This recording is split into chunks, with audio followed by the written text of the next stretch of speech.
Ел президенті Қасым-Жомарт Тоқаевты Біріккен Араб Әмірліктері президентінің Әл-Уатан сарайында салтанатты қарсы алу рәсімі өтті. Мемлекет басшысының құрметіне 21 рет зеңбіректен оқ атылып, Қазақстанның әнұраны орындалды. Қасым-Жомарт Тоқаев пен Шейх Мұхаммед бен Заид Әл-Нахаян бір-біріне ілтипат білдіріп, құрмет қарауылының бастығы мемлекеттер басшыларына рапорт берді.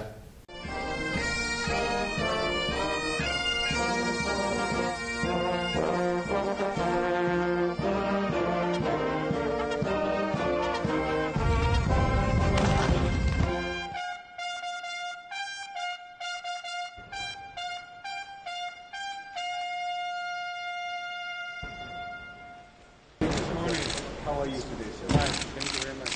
Pleasure. It's a pleasure to see you. السلام الوطني لجمهورية كازاخستان.